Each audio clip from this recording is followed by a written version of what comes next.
সারা বাংলাদেশে আইনশৃঙ্খলার অবস্থা যে কতটা করুণ এবং আমরা যে কত নির্মম এবং নিষ্ঠুর সময় অতিক্রান্ত করছি, তা সাম্প্রতিক সময়ে যে ঘটনাগুলো ঘটেছে সেগুলোর কয়েকটি নমুনা পেশ করলে বুঝতে পারবেন। চলন্ত বাসে ডাকাতি এবং ধর্ষণ এটি পুরনো ঘটনা। যে ঘটনা আতঙ্ক তৈরি করে সেটি হলো সিলেটের একটি সড়ক চা বাগানের মধ্য দিয়ে। এই সড়কটিকে আইনশৃঙ্খলা রক্ষাকারী বাহিনী নিরাপত্তা দিতে পারছে না। তারা রাতে ১০টার পর ওই সড়কে চলাচল না করার জন্য সবাইকে নোটিশ দিয়ে দিয়েছে। এরকম অবস্থা যখন যুদ্ধ চলে, যুদ্ধের সময়ও ১৯৭১ সনে এরকম ঘটনা হয়নি। মুক্তিযুদ্ধের স্মৃতি যতটুকু মনে আছে এবং যতটুকু শুনেছি, সেখানে মুক্তিবাহিনী বলুন কিংবা রাজাকার বলুন কিংবা সেনাবাহিনী বলুন, পুলিশ বাহিনী বলুন, কোনো একটি অঞ্চলকে জনগণের জন্য অনিরাপদ এবং নিষিদ্ধ বলে ঘোষণা করা হয়নি। সেই ঘটনা এখন ঘটছে। আমাদের পর্যটন কেন্দ্র, দুটো পর্যটন কেন্দ্র ইকোনমির জন্য, অর্থনীতির জন্য এবং মানুষের যাকে বলা হয় বিনোদনের জন্য, এটিকে প্রাণ বলা হয়। একটি কক্সবাজার। সেখানে একের পর এক ঘটনা ঘটে যাচ্ছে এবং সর্বশেষ আজকে যে ঘটনাটি ঘটল সেটি হলো সেখানে স্থানীয় জনগণের সঙ্গে বিমান বাহিনীর সদস্যদের মারামারি এবং গোলাগুলি হয়েছে এবং নজিরবিহীনভাবে বিমানের যে ঘাঁটি, সেই ঘাঁটিতে জনগণ সেই দেশীয় অস্ত্রশস্ত্র নিয়ে আক্রমণ করেছে। এটি আপনি যে ঘটনা বিমান বাহিনীর সঙ্গে ঘটল, এটি দ্বিতীয় মহড়া।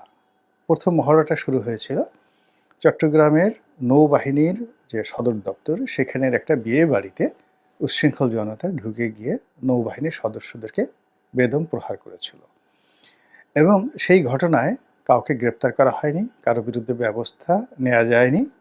তার প্রেক্ষিতে এখন বিমান বাহিনীর এই যে ঘাঁটি, সেখানে আক্রমণ হলো।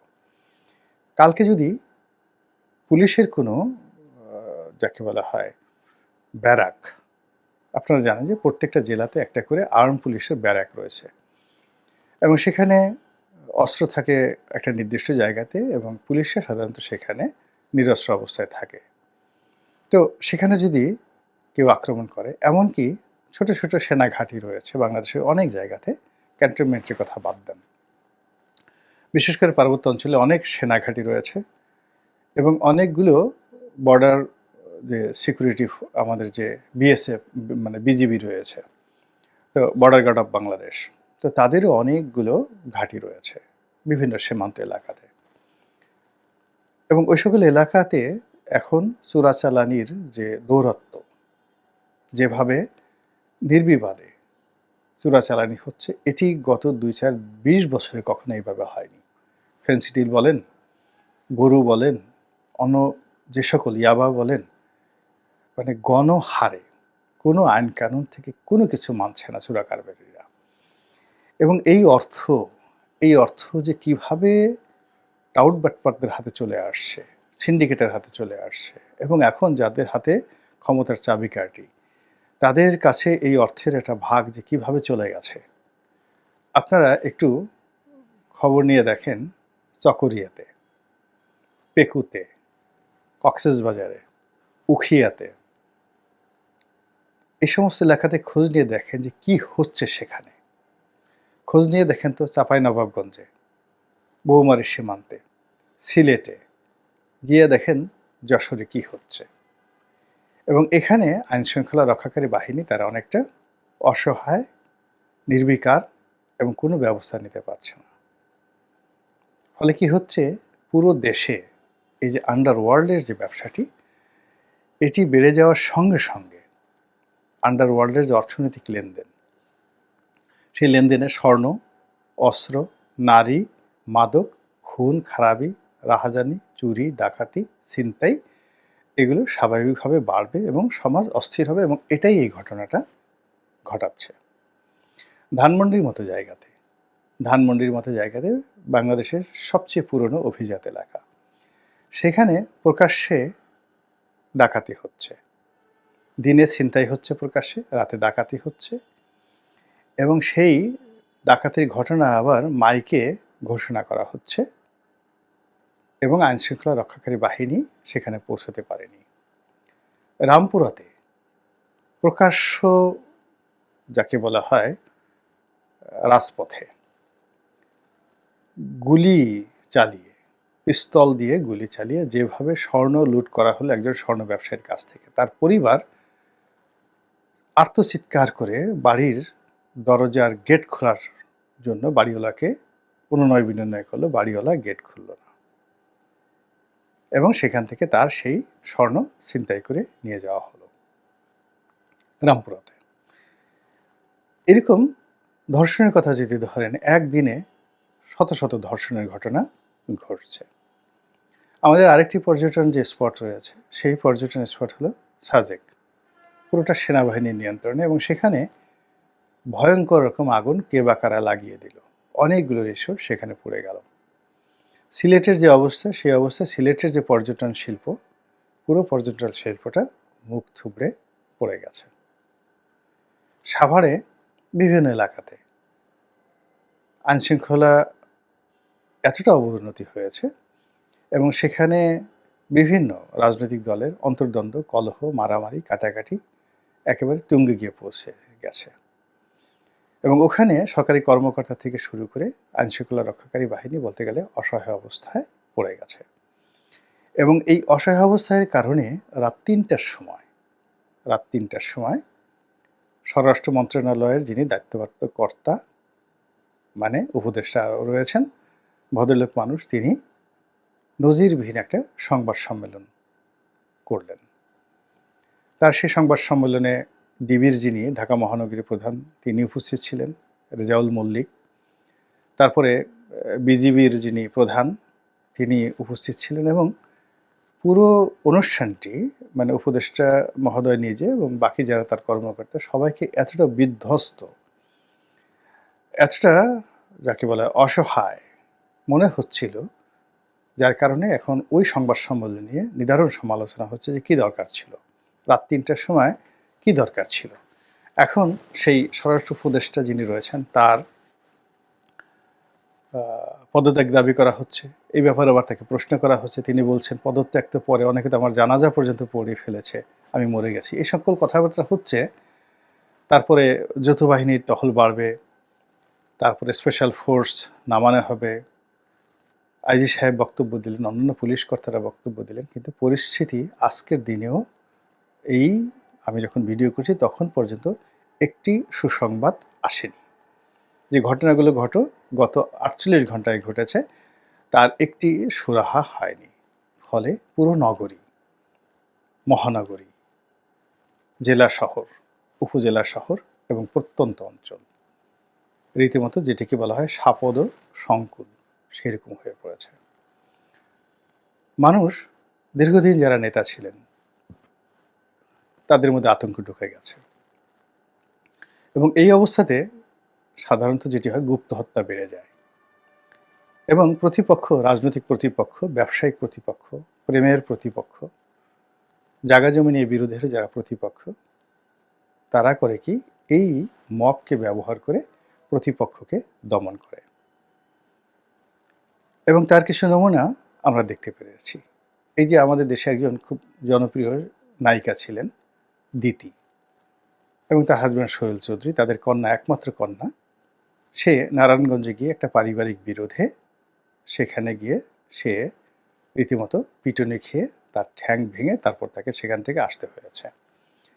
তো এটা যদি একটা পারিবারিক বিরোধ, কিন্তু এই পারিবারিক বিরোধে কখনোই মানে মারামারি কাটাকাটি হতো না, কিন্তু যেহেতু সমাজের উচ্ছৃঙ্খল লোক দুই পক্ষে জুটে গেছে, সেই দিতির মেয়ের পক্ষ জুটে গেছে, তার প্রতিপক্ষের আত্মীয় স্বজন যারা ফুফু বা খালা, তাদের পক্ষেও জুটে গেছে। ফলে কি হলো, এখানে একটা রক্তক্ষয়ী ঘটনা ঘটে যাচ্ছে, এবং একই ঘটনা মানে প্রতিটা মহল্লায় ছড়িয়ে পড়বে। এর কারণ হলো যে এমন কোনো মহল্লা নাই, এলাকা নেই যেখানে জমি জমা নিয়ে বিরোধ নেই, এবং এই যে মব চলছে সেই মব যখন এই এক পক্ষ যাবে এবং অপর পক্ষ যখন আবার মব ভাড়া করবে, পুরো ব্যাংক খালি হয়ে যাবে। পুরো ব্যাংক খালি হয়ে যাবে। ফলে কি হচ্ছে, আমাদের এই সমাজের আমাদের যে স্বাভাবিক চিন্তা, স্বাভাবিক চালচলন, খাওয়া-দাওয়া, ঘুম সবকিছু এলোমেলো হয়ে যাচ্ছে। এবং মানুষের যে কর্মশক্তি, মানুষের যে ধৈর্য শক্তি, এগুলো বিনাশ হয়ে যাচ্ছে। এবং পুরো দেশটি দিনের আলোতে অন্ধকারের মতো ভয়ঙ্কর হয়ে পড়েছে। আর অন্ধকার মানে রাত্রিগুলো সমুদ্রের তলদেশে যে ত্রিমাত্রিক অমাবস্যা রাতে যে অন্ধকার থাকে, হযরত ইউনূস আলাইহিস সালামকে যে মাছ গিলে ফেলেছিল, তো ওই ঘটনাকে ত্রিমাত্রিক অন্ধকার বলা হয়। অর্থাৎ সেটি ছিল গভীর রজনী, অমাবস্যা রজনী, রাতের অন্ধকার। দ্বিতীয় অন্ধকার ছিল এটা সমুদ্রের তলদেশের দ্বিতীয় অন্ধকার। আর তৃতীয় অন্ধকার ছিল মাছের পেট। তো এখন আমাদের এই রাত্রিগুলো ত্রিমাত্রিক অন্ধকারে আমাদেরকে রীতিমতো বিপদগ্রস্ত করে ফেলছে। ফলে আমরা কেউ সুস্থ স্বাভাবিক চিন্তা করতে পারছি না। কিসের ইলেকশন? কিসের নেতা? কিসের প্রধানমন্ত্রী? কিসের এমপি? কিসের চেয়ারম্যান মেম্বার? আমার জীবন বাঁচছে না, আমার ইজ্জত বাঁচছে না। আমার সন্তান স্কুলে যাবে, আমার মেয়ে কলেজে যাবে, আমার পুত্রবধূ হাসপাতালে যাবে, আমার ছেলে কর্মে যাবে। এখন আমি বৃদ্ধ মানুষ, একজন বয়স্ক বাবা, মা, তাদের সংখ্যা কত বাংলাদেশে? এই সকল দৃশ্য যারা শিক্ষিত লোকজন পেপারে দেখছে, পত্রিকায় দেখছে, সামাজিক মাধ্যমে দেখছে, দেখার পর তাদের মধ্যে যে আতঙ্ক, ভীতিকর অবস্থা তৈরি হচ্ছে। দিনের আলোতে ধরুন কারো মেয়ে আসছে সিলেট থেকে ঢাকাতে। বৃদ্ধ বাবা-মা ঢাকাতে বসে চিন্তা করছে যে দিনের আলোতেও, রাতের আলোতে তো এখন কেউ আসবেই না। দিনের আলোতে গাড়ি থামিয়ে যদি কেউ কিছু করে তাহলে কি হবে? অথবা আপনার কাজের লোকটিকে আপনি ব্যাংকে পাঠাচ্ছেন, যাও 20,000 টাকা নিয়ে এসো, সংসার খরচের টাকা। পথে কোনো ছিনতাইকারী টাকাটা নিয়ে যাবে। এই যে আতঙ্ক, টাকাটা হাতে না পাওয়া পর্যন্ত আপনি সুস্থ হচ্ছেন না। এরপরে আমাদের সামাজিক মাধ্যমে যে সকল ভীতিকর অবস্থা তৈরি হচ্ছে, কিভাবে এই সময়টাতে বাঁচতে হবে, মোবাইল নেওয়া যাবে না, ঘড়ি নেওয়া যাবে না, দিনের আলোতে বের হতে হবে, রাতে যাওয়া যাবে না, এই জিনিসগুলোও কিন্তু আমাদের জীবনকে অস্থির করে তুলছে। এখন এই সকল ঘটনার জন্য আমরা কাকে দায়ী করব? শেখ হাসিনাকে? আওয়ামী লীগকে? অথবা বর্তমান যারা দেশ চালাচ্ছে তাদেরকে? নাকি আগামীতে যারা দেশ চালাবেন তাদেরকে? এই বিষয়গুলো চিন্তা করার মতো অবস্থা আমাদের নেই। আমাদের এখন যে অসহায় অবস্থা হয়ে গেছে, এর ফলে দেখুন এই কয়দিন আগে এই সরকারকে স্বাগত জানিয়ে যে সকল ছাত্ররা ঢাকা বিশ্ববিদ্যালয় ক্যাম্পাসে মিছিল করেছেন, যে সকল মেয়েরা তাদের পক্ষে নেমেছেন, এখন তারা এই ধর্ষণমুক্ত বাংলাদেশের জন্য সচিবালয়ের সামনে চলে আসছেন। তারা স্বরাষ্ট্রমন্ত্রীর পদত্যাগ দাবি করে ঢাকা বিশ্ববিদ্যালয়ে গভীর রাতে তারা আন্দোলন করছেন। তো এই যে প্রায় প্রতিদিনই অস্থিরতাজনিত কারণে একটার পর একটা ঘটনা ঘটেছে এবং আমাদের জীবনকে রীতিমতো তামা করে দিচ্ছে। মহান আল্লাহ আমাদের সবাইকে সুস্থ রাখুন। রাষ্ট্র যারা পরিচালনা করছেন তাদেরকে সুমতি দান করুন, মুনাফিকি থেকে, স্বার্থপরতা থেকে।